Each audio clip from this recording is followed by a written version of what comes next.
people don't plan their retirement at all.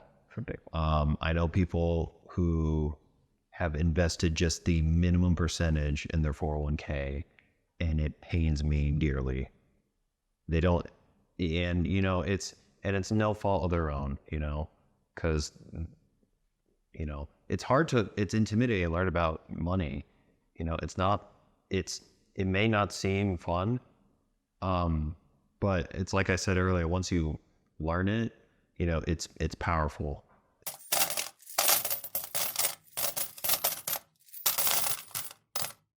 Sean, thanks so much for being here. Really appreciate the support to the Moneymalistic channel. How are you doing today? Good. It's hot. It's hot out. Otherwise, I got off work way early today, which is nice. That's good. Hey, so it wouldn't be Arizona if it was not hot. Correct. Yeah. So how old are you? I am 29. 29. Great. And where are you originally from? Here, Tucson. Perfect. A native man. Yeah. What would you describe as your favorite thing about Arizona?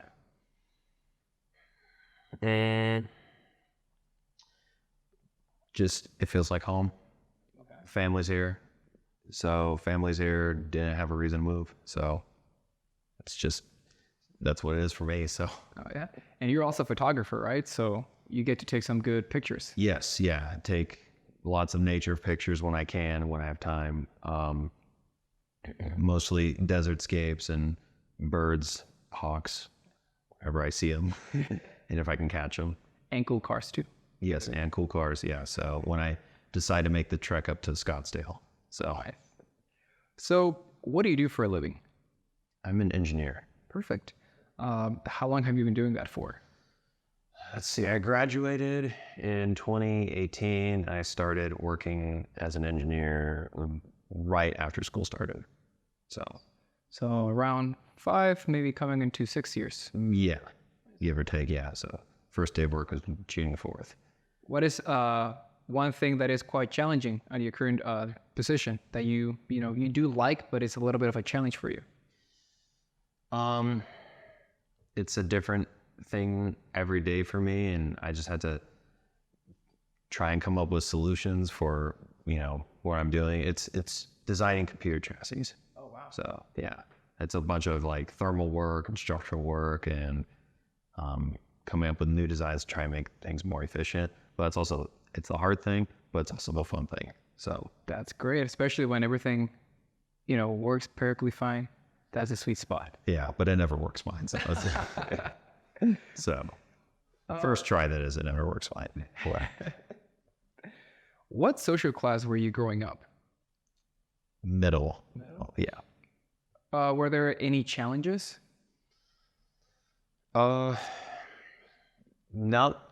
Nothing too crazy comes to mind. I think the only challenge is trying to learn, my way financially. I feel very fortunate to have a family that was also very financially fluid, and I just ended up feeding off that. But then experiencing it for myself for the first time was different things.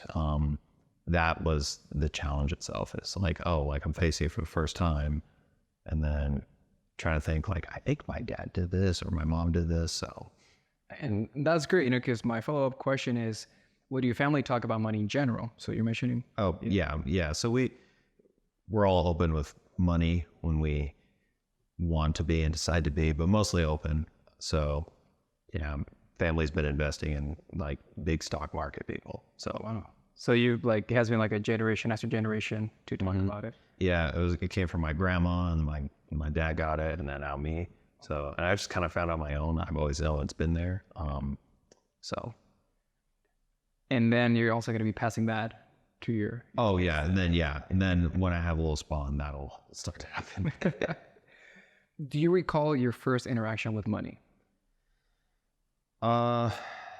Yes, I think so. More recent was in 2018, I think it was.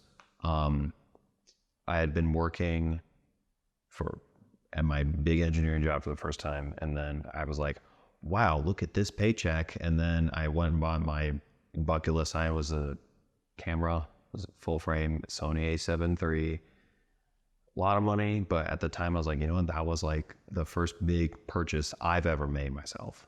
So Wow. Yeah, it's always fun, to get that check that you just know that you can do whatever you want with it. yeah. I've been through that before too.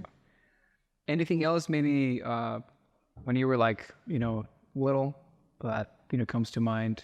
Yes. Yeah. So, oh yeah, that's right. Yeah. Cause when I was a kid, my dad thought he would teach me by, you know, you do good, like you'll be rewarded as such. So in school, he was like, Sean, like if you get an A, you get $50. If you get a B, you get $30. If you get a C, you get nothing. And I think that taught me the incentivization of doing good. And by doing good, you'll be rewarded as such. So, and that ended up being true because like I did very good in school and got my engineering degree and a very good job. And so I think that kind of taught me like hard work, your reward will come.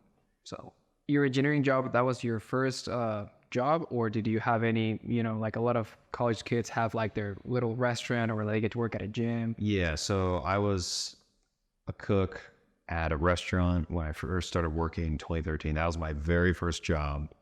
And the one mistake I think I made was I told my manager at the time, I said, I only want to work one day a week on Fridays.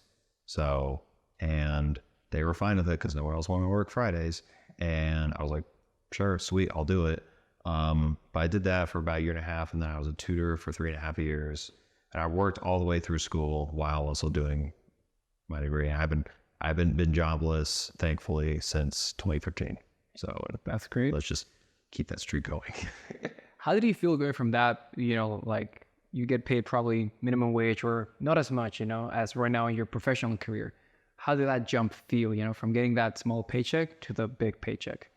Well, so when I went from my small job to my engineering one, they also gave a sign-on bonus too. So at the same time, when I got the paycheck and then the bonus at the same time, it was this fat number. I was like, wow, that's big. Whoa. For a half second, I was like, this is a little intimidating. But at the same time, I have expensive taste. I didn't end up going and spending it. I mostly just ended up saving it. It felt good, because it's a number. But it was a little daunting at first, but now that I look back thinking like, well, I'm glad I didn't do anything stupid or like crazy. I didn't go like, buy my dream camera right away because I didn't. I waited, I think 4 months before I bought it, something like that. Oh, yeah, you had like good delayed gratification then. Yes. Yeah. Really good. Yeah. Now, what is the best financial advice you have ever received and who gave you that advice? I think it was two pieces. The first one was dollar cost averaging. So, I learned about it from my father and my mom. They taught me, if you keep investing very slowly, it builds up and it grows. And I didn't really understand that because like at the time when you first start investing in, say a mutual fund, right? Your gains are like cents. But as, the months go on, cents turns into dollars. A couple dollars turns into, tens of dollars, right? But it was an accelerated growth, because it's exponential, as things go on, right? So that I thought was the best thing I learned as far as financial wise. Doing that, would you put it on a regular account or do you have like a specific, like a tax advantage account? So I had it on a regular account because I didn't know any better at the time. It wasn't like an investment specific account. It was a checking account that I could actually invest into other assets in. So like stocks, mutual funds, ETFs. So And do you recall like how much you would usually put on your account every month? Because it doesn't have to be like a big amount. it was maybe like $200. Perfect. Yeah, nothing too crazy. So I didn't really invest a whole lot though until like 2020. So because I was still trying to learn about it, because when they taught me about dollar cost averaging, I learned that prompted me to go learn more of it myself. So, Wow. Any other good advice that you were given? yeah, the other piece of advice, it wasn't more so advice, it's more of observation. So, like, my dad, he's always wanted, a specific item, and he hasn't bought it yet, and I don't understand why. And I don't want to be in a position where I think to myself, like, I can't go and buy that ever. I want to be able to, go and buy it myself and not look back and regret. So, but you gotta have a plan. So money's a tool. It's not necessarily a burden. Definitely. What is one thing that you really would like to buy? There's many things. I have expensive taste. Go ahead. Man, should I start listing off all the cars I like? No. So my latest session lately, and because, excuse me, let me back up. There's always been three very big hitters for me. First is my nice camera. Check, did that. Second is a very nice watch. And then the third is a Porsche 911, so it's kind of building up. So the next thing is the watch. Yeah. So it's Right now, yeah. I mean, yeah. Well, so really nice. yeah, you would think. I mean, so it's modeled off of, like, the real one I want to go get. I think this is $200. Okay. So Still an Omega? it's still an Omega. Yeah, they did a collaboration with the Swatch group. And they came out with, this style watch, the Speedmaster. That's the watch I want to end up getting. But I was like, what? Like, I like to have this, even though it's not like the real one. It's just like plastic. But when this came out, I was like, like, I want to get that. I want to try that out for myself. So glad I did. I have it, and it's one of my nice prized possessions. So, but yeah, the next big thing is, a nice watch. So that's going to take, again, months of just saving up. And then when I end up trying to go buy it for my birthday next year, sometime middle of next year, I will have hit it. So far we're on track. So that's good. I love that. I like how you have like your system, you have your own process, and you're really, really good about that. Like, I want something nice. I'm going to delay that gratification. However, once I take the month, the year, whatever it takes, I will get it. So that's a great vision to have. I really like that. Thank you. Now, on the other side of the spectrum, what is the worst financial advice you have ever received, and who gave you that advice? I've received a lot, and I haven't listened to it, thank goodness.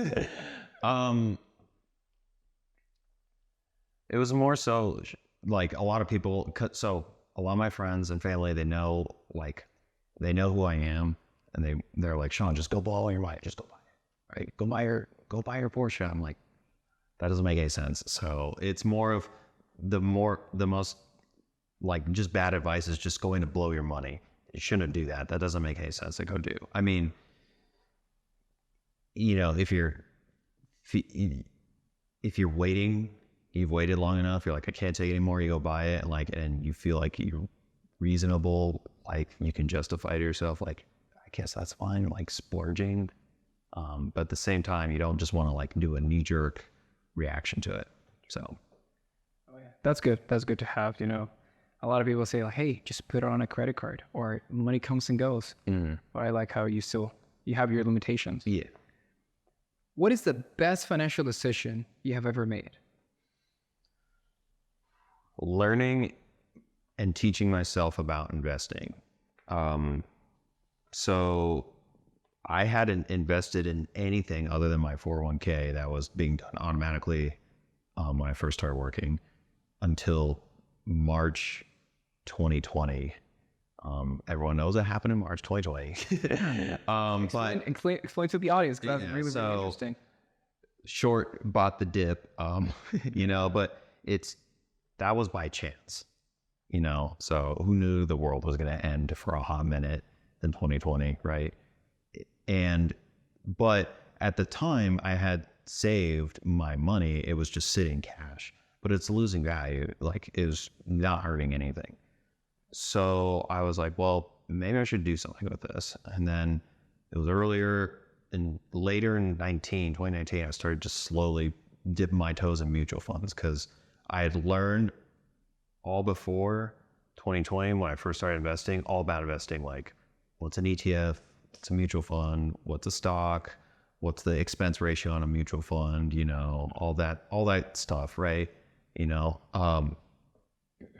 What's a good company, how to read a balance sheet. Want to make sure am I going to put my money in safe stuff? Now, anyone can go do that with, the big companies, Apple, Facebook, Amazon. But I was trying to, learn that before I go and, plop a big amount of money in it instead of just blindly throwing it at something. So, yeah. Again, I would really like that. Like there are no impulses, going through. It's more about strategy, get educated about it, and then execute it. Yeah. On that same note, what is the worst financial decision you have ever made? Oh, Lord. Probably when I rented an apartment. I only say that now. Everyone has a different situation. At the time, I was going through some personal things that I was like, you know what? Like, I want headspace. Like, I'm going to go have an apartment because I was living with my parents at the time. And I did that for about a year and I just felt like I was throwing money away. When I had the opportunity to go save that much more with my mom and dad. Again, I happen to be in the fortunate position where I could go live with them and they were fine with me living there. I knew what I was doing with that decision. I knew it was not going to be the best thing, but I needed to do it for other reasons. So, and then I remember at the 6-month mark, I was like, I knew exactly what I wanted to do.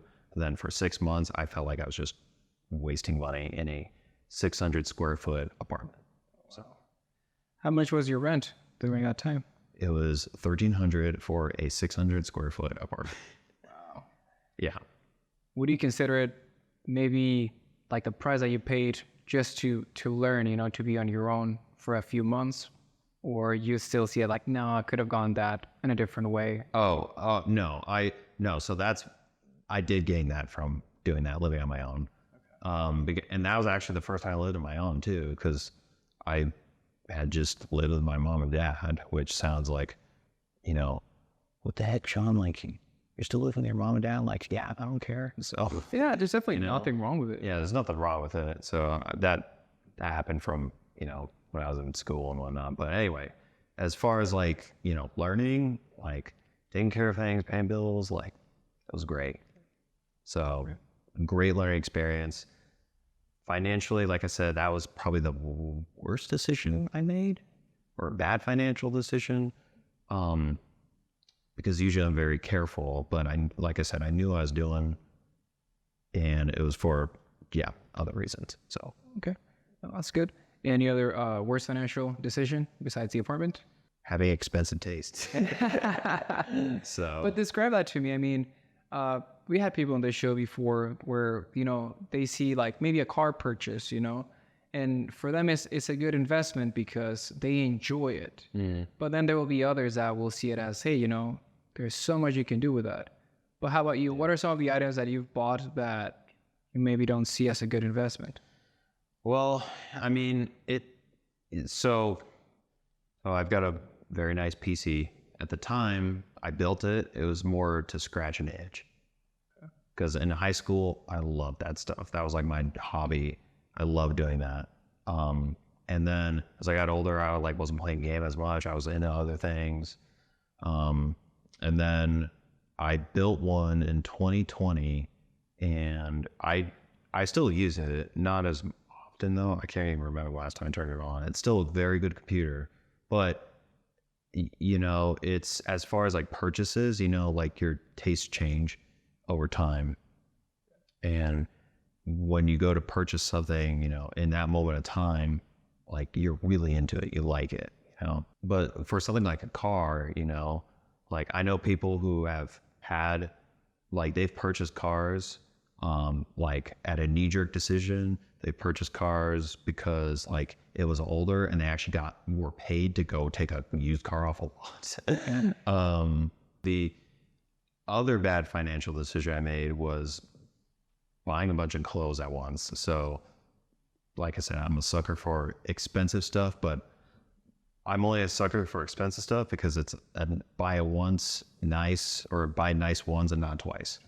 Yeah. So, and I try to live by that motto, which sounds, I don't know if it's pretentious or not, but I want to try and, buy quality stuff, lasts a long time. So, so I remember walking out of a Lululemon after a situation I was in. I was like really upset about it. And then I'm like, man, like I'm going to go for a drive. And I went for a drive.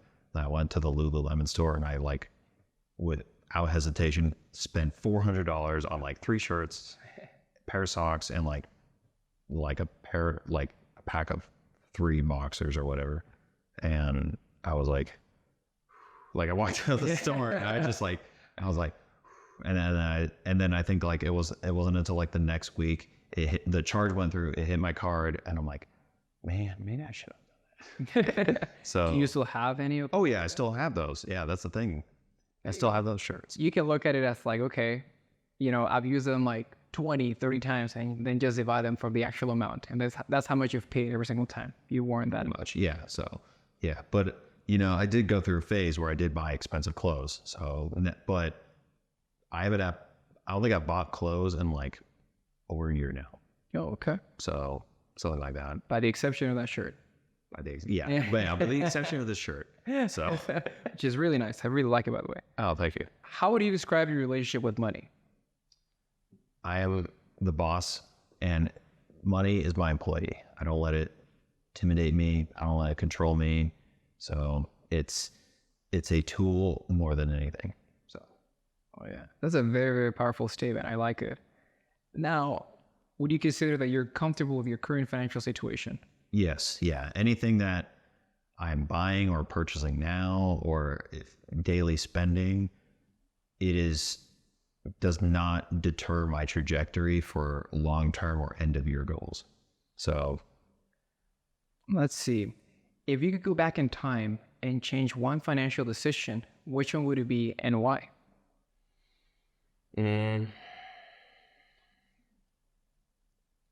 Invest earlier. Okay. How earlier? What do you say? As soon as possible. Which sounds, a lot of people say it, like man, I should have bought Amazon when it was $90. So, and, at the time they say that, like the stock is $400 or $60 or whatever. It's like the whole Bitcoin thing, right? So. Wow. So I don't know why I really thought you were going to say that it was probably the apartment that you had, but clearly you see that as like an overall experience. You don't see it as like, oh, it was a really, really bad situation. It was more of like, okay, I learned from it. And then you see more about the... Yeah, that's that. Yeah. Yeah, that I did as like an experience thing too. It was part experience thing, knowing it was going to be a bad financial decision. Which looking back, I probably should have had clear headspace. But it was something I knew at the time I wanted to do and had needed to do. So. All right. Now let's say that if you were 15 right now, with the knowledge that you have, what stock would you buy? I would split it between, if someone gave me $100, I'd probably try and split it between Amazon and Apple, and Microsoft. So Microsoft is the king stock. Don't let anyone tell you otherwise. All right, that's good. Our watchers, they're going to definitely be looking at that. All right, we're going to go over our first section called Would You Rather. Okay. You're going to go ahead and pull 5 numbers, 1 at a time. And based on the number that you get, I'll read you a question. Okay. I'm going to get a good mix in. All right, let's see. So I got this one. 24. 24. Okay. Would you rather leave $100,000 for your kids as an inheritance or spend all of your money before you died? I don't have kids right now. So in the world, actually, I take that back. I would say leave them 100,000 regardless. 100%. But I would tell them that they have to put it, or they'd have to spend it wisely and only in emergencies. Otherwise, the rest of it's got to go into like some sort of, ETMA account or a Roth for their kids. Oh, yeah, so definitely. No, you would definitely put them ahead of the game, with that amount of money. Yeah, pretty much. Yeah. So, all right, let's go with the second one. This is fun. Yeah. 26. 26. Would you rather have a bank account for every single financial goal or have one bank account that holds everything? Probably have one bank account that holds everything. And because wants change over time, I would think, like a few years ago, I wasn't into watches and cameras was my thing.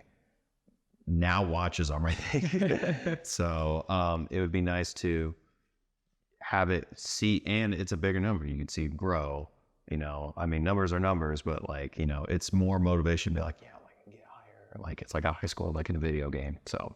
No, yeah, definitely. That's good. I like to see that there are people, because we've gotten this question before, and some of them say oh, I'd rather have every single, financial, they would rather have an account for every single financial thing. And I kind of think of the envelope method. Have you heard about it? That you put you have different envelopes and you put some cash in there. Yeah. But yeah, says, yeah, I agree with you on this one. Yeah. So.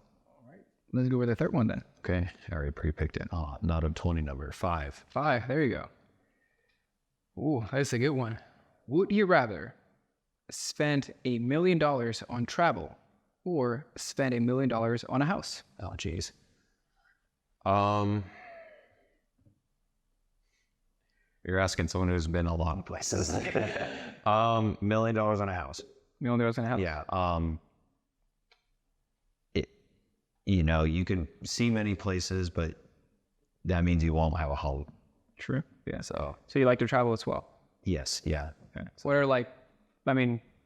to how many countries have you been? You're talking let's see. Hang on, let me count real quick. So Germany, France, Ireland, Italy, Austria, Czech Republic, Britain, Norway, Spain.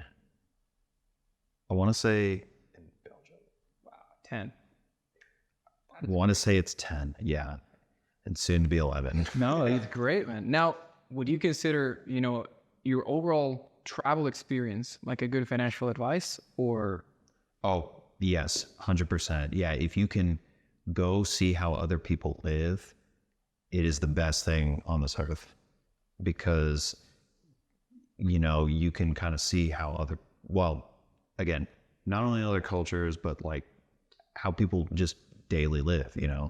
I remember being in Sicily, I just came back 2 weeks ago, and the thing for people to do there is they go to the coffee shop, they spend 1-2 euros on a tiny espresso this big, and then they hang out for 2-3 hours talking to whoever else is there, and that's their thing, that's their enjoyment. So yeah, and I'm like, wow, that's great. Sitting and drinking battery acid, but maybe that's all they can afford. It's not a bad thing. It's not a good thing. It's neither or. It's just that's what they like. That's Italy. It's probably different in Germany or Czech Republic or Ireland. I've been to those places. It's very different everywhere. So, that's good. It's always nice to see other parts of the world, see how they find enjoyment. And hey, it would be quite interesting if we could, get some of those folks to see how they see money. They would probably have a perspective of things. Yeah, it would be. Yeah. So, all right, let's go with the fourth one. Okay. We're going to get a 20. I know. Let's hope it's a 17 or something. It's a 22. 22. It's a good one. Sean, would you rather retire at the age of 55 with $1 million or retire at the age of 65 with $2 million?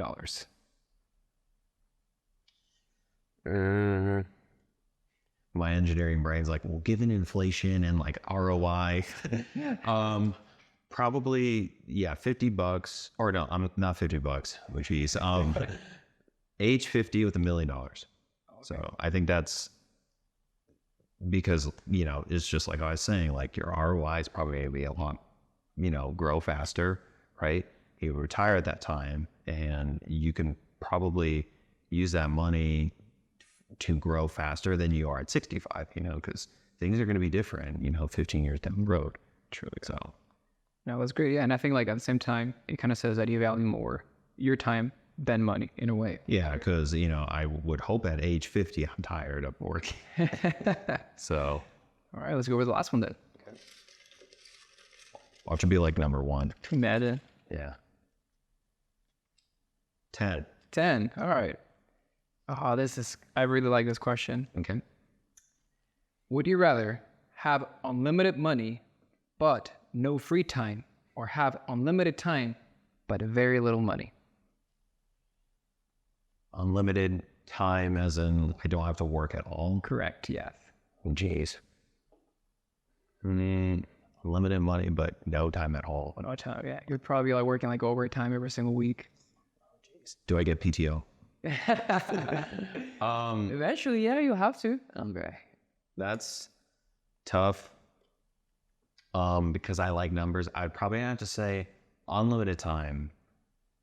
Or no, I'm sorry. Unlimited money and no time. Which sounds awful and bad, but like I can roll up to work in a Rolls Royce every day. And that would be nice. Have my butler open my door and be like, here you go. So, have lobster for every single meal then. Yeah, pretty much. Lobster for every single meal. I like to say that, on Moneymalistic, there is no right and there is no wrong answer. And everybody has a different way of, looking at things. And that is the beauty of this. Right. Yeah. I feel like I could have answered every one of those questions, though, the other option too.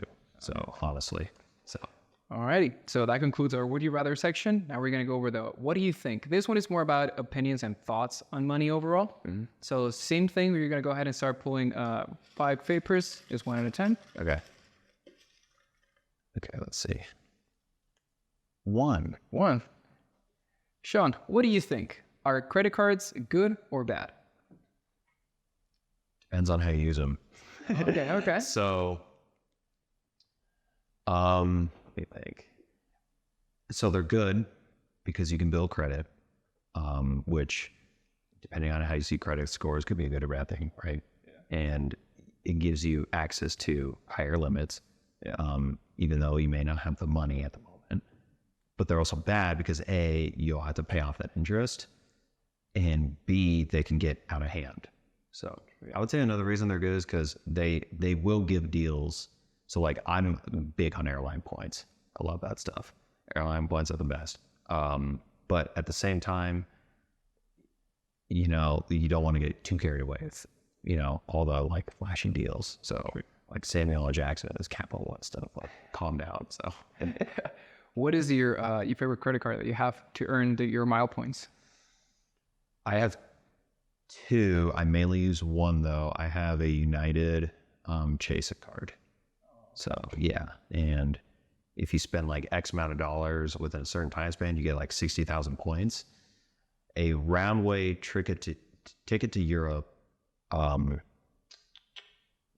premium economy is 180. So if you spend like 3K in like a month, and you get that 60K points, like you're a third of the way there. Yeah. So yeah. And usually it's money that you are already going to spend. So yeah. So if you're planning a big purchase, like in my case, oh man, like I'd love to have a new watch.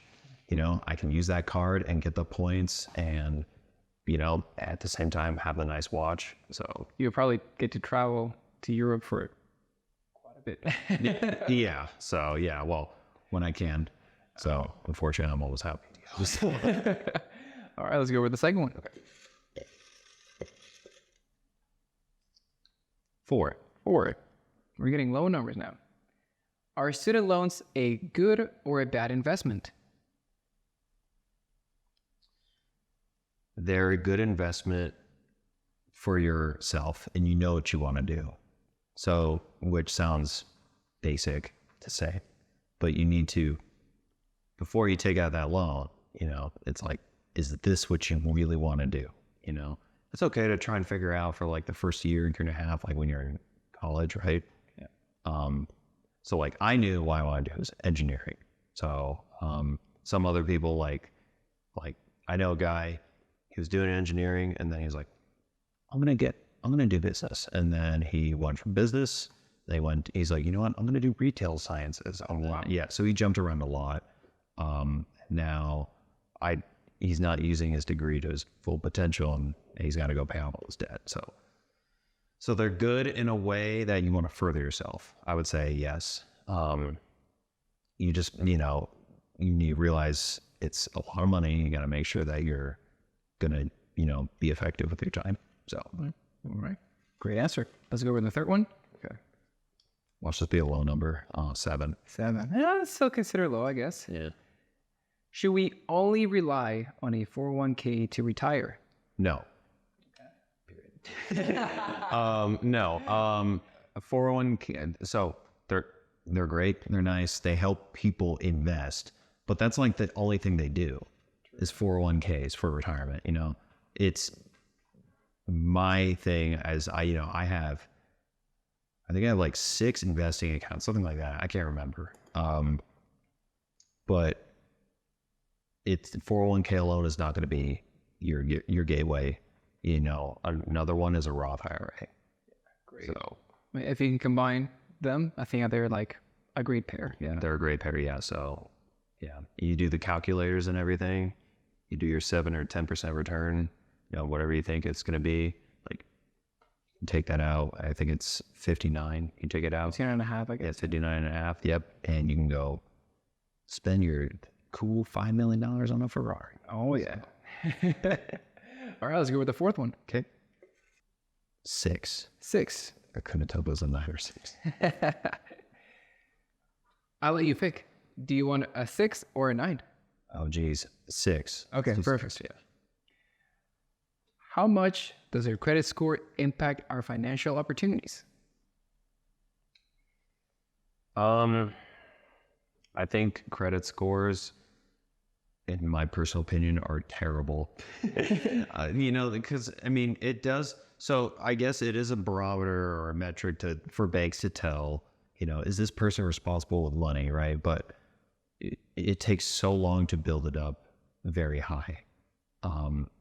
So in a way, they're good for just banks. For people like me and you, it's not.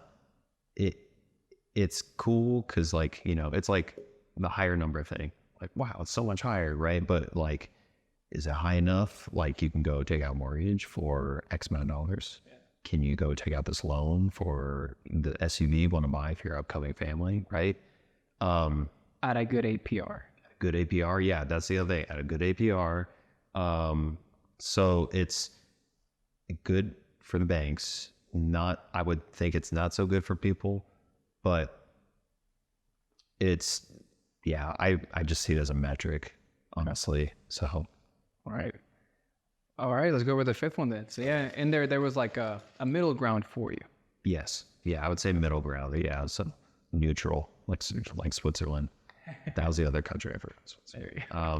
27. 27. We're closing with a 20. What is the most common financial mistake you see people make? I would say when I see the most common mistake is when people don't plan their retirement at all.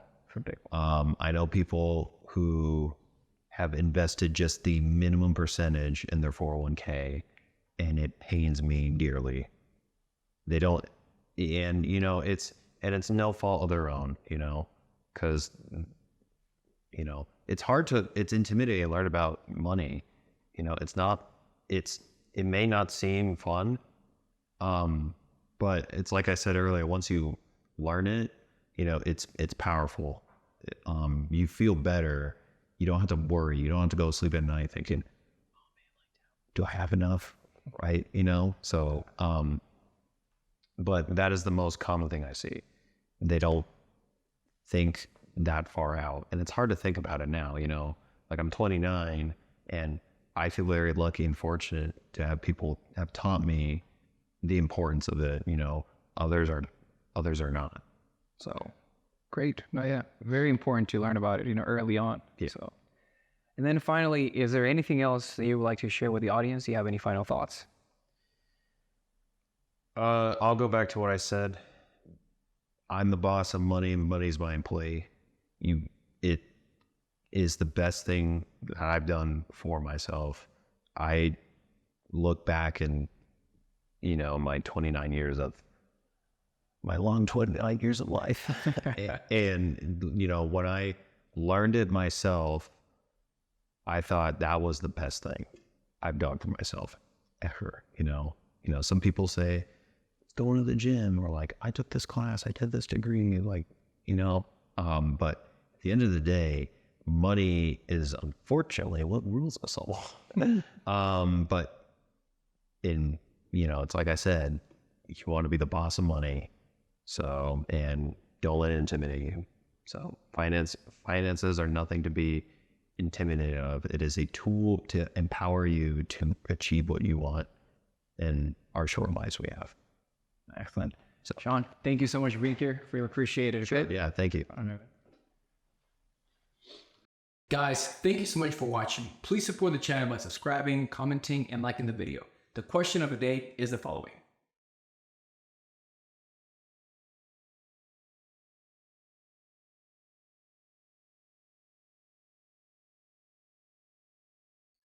Let me know your opinions, thoughts, comments, and constructive criticism in the comment section, and I will see you guys on the next video.